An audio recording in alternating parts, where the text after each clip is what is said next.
left, she says, and I don't want to hear that you're Rico Sky and Zachary's mom. I don't want to hear that you're Clark's wife.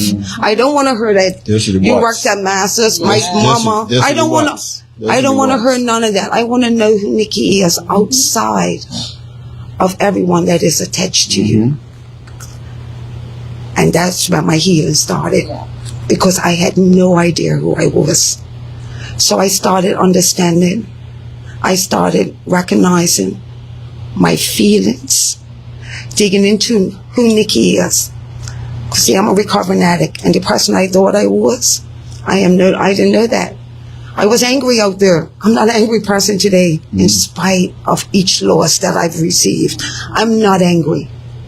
I am a redeemed child of God. Nikki, thank you. Let's say hello to Tracy. Slide the mic down. Tracy Dolman. Sorry, I said it right? Yeah, Dolman. Tracy, welcome. Welcome. Tell us a little bit about Tracy. Good evening, all. My name is Tracy Dillman, Tarcy Dillman. Most people know me as Tracy. I am the mother of Lee Trey Dillman that was murdered July 1, 2022 on the property of Brightside Cottages and Flats. The topic tonight is how do we live? How do I live without my child?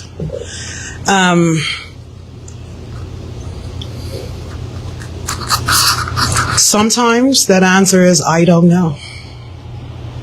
I don't know. And then sometimes is my answer, if I want to be truthful, is faith. I found my faith. I found solace. And strength, right? As Nick said, it's the loss. Getting that call at 2:30 in the morning, it's like, Aunt Tracy, Trey's been shot. And every time I think about my response when I got that phone call, prior to my son getting shot, he had gotten into a bike accident, maybe like about 6 months prior to his death. And when I got the call about him having the accident, luckily he only broke his femur, I was hysterical. I was all over the place. I was like, oh my gosh, word fatality, right? And I knew that he had been out partying and drinking. And I don't know, I find myself comparing the reaction. When I got that call that Aunt Tracy had been shot, I got up casually. I took my own sweet time. I went to the hospital and the boys were there who gave me a call. And it didn't hit me until when I was allowed to get inside the hospital and when I was taken to the room, we all know the room, and I was like, okay, this is it. I would like to share something with the public. Yeah, I don't know how crazy it is. I'm new in Christ. I'm learning about all of this. But that morning, as I opened my eyes, my son was standing like this in the clouds over me. And I said, like, what are you doing? Like, don't do that. Don't go there. Don't go there. Because that morning, my son was out with his friends for his birthday. I came home and I was in my bedroom and I heard him in his bedroom, and I came outside with the boys as usual, and I said, listen, because it's funny, we had this thing.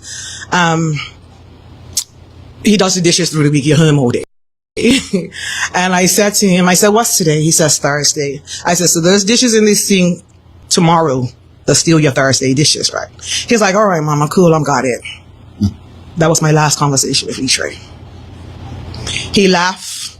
He's like, okay, mom. He laughed. He went out. And this was like about 10 o'clock. And I got the call at about 2:30. I feel that I because I'm a person that I have trust issues, so I don't rely on no one. I don't know how to talk to anyone.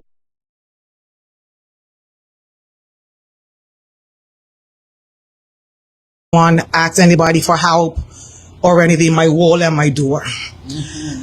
And as I was going through this, I'm like, what do I do? Where am I going from here? Like what? Like Trey? Like what, man? Like what is all of this for? All I'm just kept asking my why? Finding myself why? I feel that with understanding of the environment that my son was involved in, and I'm going to be honest, I'm a truthful person. I almost feel like that possibility was there, right? I'm just going to be straight up with you. I felt like that possibility, and maybe that's when I got the phone call. It was like, it happened, right? I really feel like I haven't grieved my son, because that traditional grieving is nurse running, screaming your head off, breaking down, passing out, you know what I mean, and just screaming your head off. I haven't been there. I have accepted that my son is no longer with me. It's been 3 years. Then I feel I've cremated my son, and I've built an altar of him in my living room. Whenever, so I get to, death date, birthday, I get to go out there and it's me and him. It's me and him.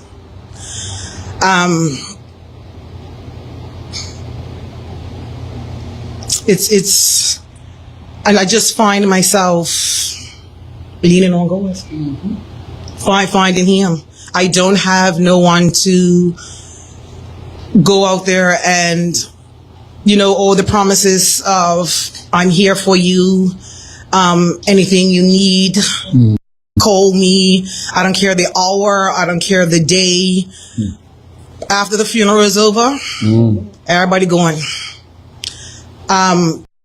You can take the nuggets and apply them where they sit, you know what I mean? But you're left by yourself to deal with this. And it came to the point where it's like, oh my gosh, Tracy, I can't do this. I really, really can't. Now, on top of that, I'm like, where do I go? I feel like I've cried to God. That's how I feel like I've grieved him. But then I also, like I said, I also feel like I was shown that this was going to happen that day. And that gives me comfort. God pre-warned me. You know what I mean? I understood his circle.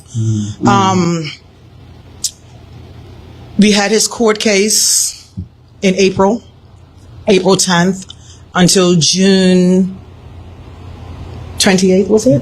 June 28th. 4 gentlemen were incarcerated for the death of my son. And on June 28th, all 4 of them were found not guilty. Despite the evidence, despite the information that was proven, but they were found not guilty. Right now, that has pushed me back. It has set me right back. So I found myself like, oh my gosh, I'm going to start all over again. Right? I feel my son in my place, in my spirit. I really, really do feel him. And he always say, Mama, you're doing too much. Mama, say less. You know what I mean? And I'm like, boy, understand? I feel cut short when it comes to Trey because my son, he was not a gang member, but he partaked in gang activity with his peers, right? He had dreams. He was 19. You got 23? I got 19, right? That year was my 50th year. In 2022, my life was my 50th year. My child's 20th year. What do I do? I have persons saying to me, you know, Tracy, you are even his friends, Auntie, you're the strongest person I know. Like, I don't know how you do this. And I'm like, this strength that everybody sees, I'm asking myself, where is it? Right? Where is this strength? Mm-hmm. But I know that I'm going to get up and keep going. Like right now, you say different things turn you off as you're going through the process. When we turn on the news every day, especially the I love a thriller. I love a gun movie. I can't even watch those things anymore. I can't. You know what I mean? Because seeing that person shot on the ground and dying, I see my son on the ground dying. So these are the different traumas and experiences that we go through when these things happen. I've known Nick since primary school. And would I have felt better if it was a road fatality is usually an accident. When you're gunned down, it's someone choosing to take your life. And those are the things that I'm struggling. Like, you don't get the right to take someone's life. It's totally unfair. Tracy, let me ask you something real quick before you pass the mic. When we did an interview at your house. Yes, we did. And you said, you spoke, you said that day sitting in court to listen to that verdict, it felt like your son was killed all over again. Take us through, how do you cope with, I shan't say the system failed, but I can say the system failed. Mm-hmm. How do you cope with that?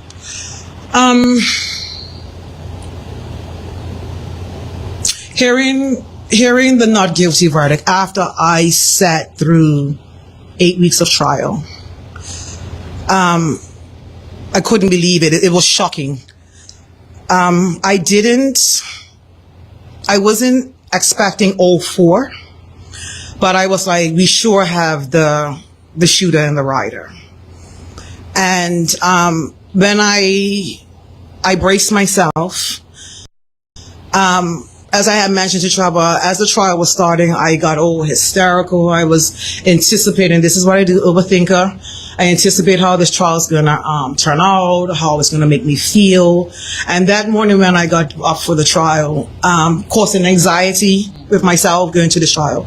And that morning, I said, Tracy, stop it. Let justice do its due diligence. And God, you got this, because this is too much for me, right? With all that anticipation, how things was going to turn out and how things were going to go, the trial became intriguing to me. Instead of what is the word? Instead of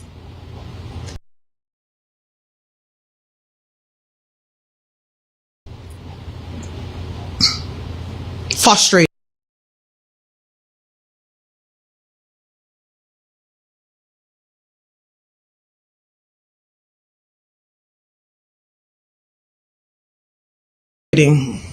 It became intriguing because my whys were being answered as I was going through as to what happened, how come this happened, and like being labeled, right?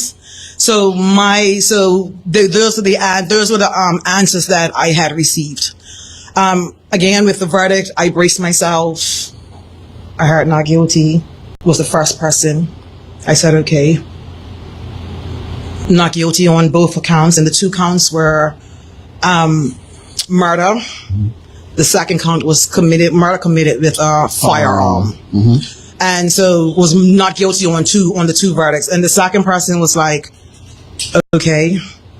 But then on the last two was not guilty, not guilty.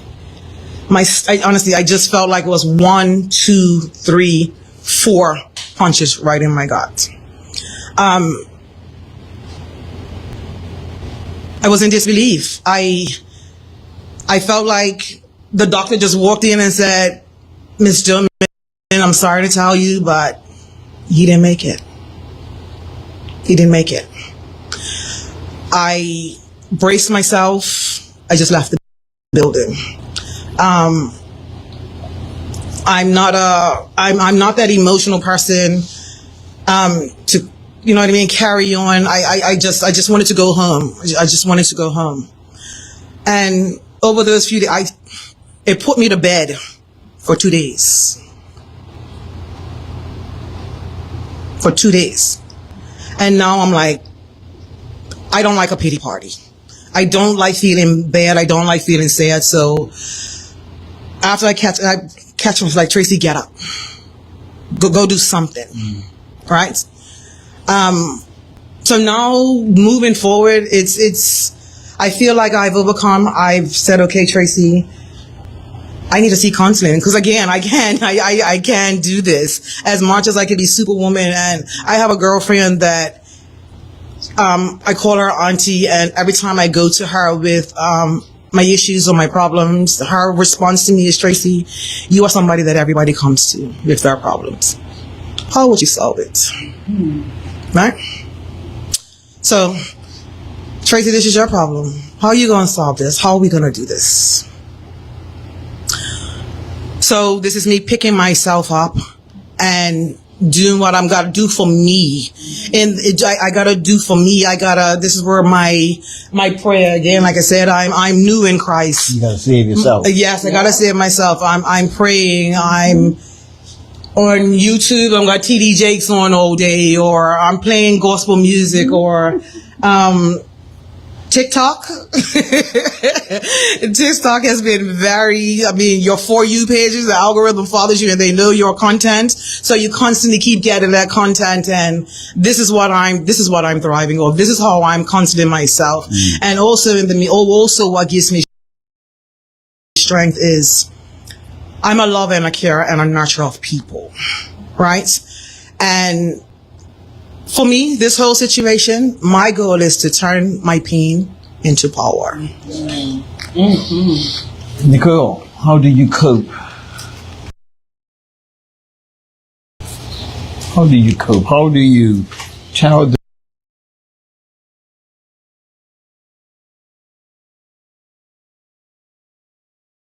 those that have never been through this experience, and one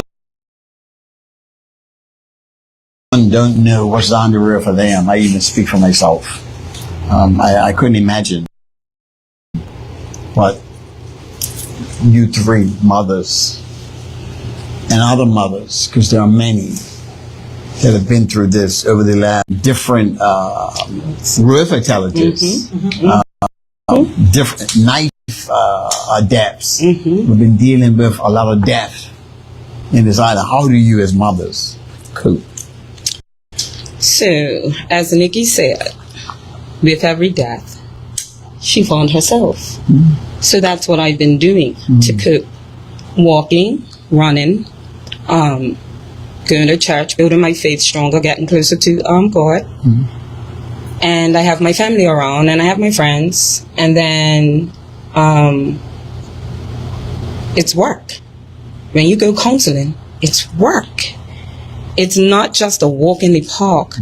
You have to get to the rooted issues in your life so that you can become better for yourself first.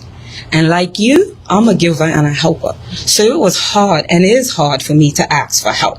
But I'm learning that the help, because I don't trust easily, the help that is around me is trustworthy help. Father lets everything fall off that's not supposed to be a part of him. Come on. So that's what's helping me. People will come and people will go, but I only have me. My salvation is my responsibility. So I can't go to Nikki and say, oh, I need your help in this. She's not going to know what to do. She didn't live that part of my life. I lived it. It's only me that's going to be able to help myself.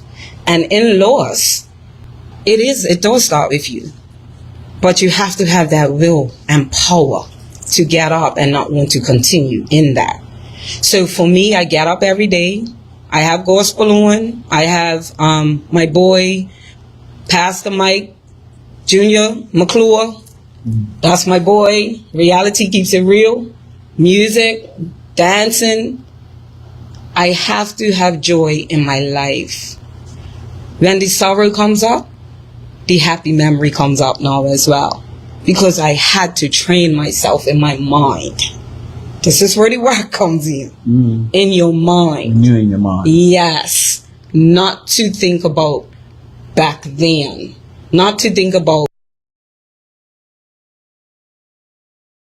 how she died. Because for me, that was like a crucifixion. I was like, she died. How?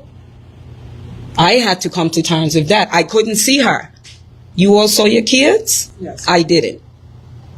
Because I was advised not to. Because I didn't want to remember her like that. I would have that image in my head for the rest of my life. Depression and anxiety, I could not do that. So coping every day is a struggle sometimes. Some days you get up and you're singing and you're just moving. Other days you can't get up. You are unable. People will not understand this, but you are unable. And I suffer from chronic back pain. So that doesn't make it easier for me either. But guess what? I get up. Why? Because there's a scripture that says I can do all things through Christ that strengthens me. And it's Him that's carrying me. I would not be able to be sitting or talking to any of you right now. I'm going to tell you what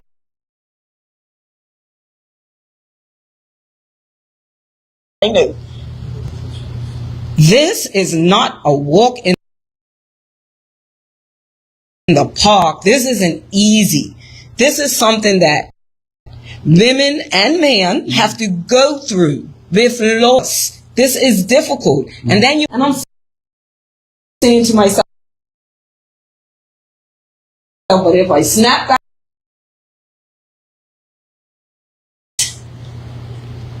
When they asked you, you had to rate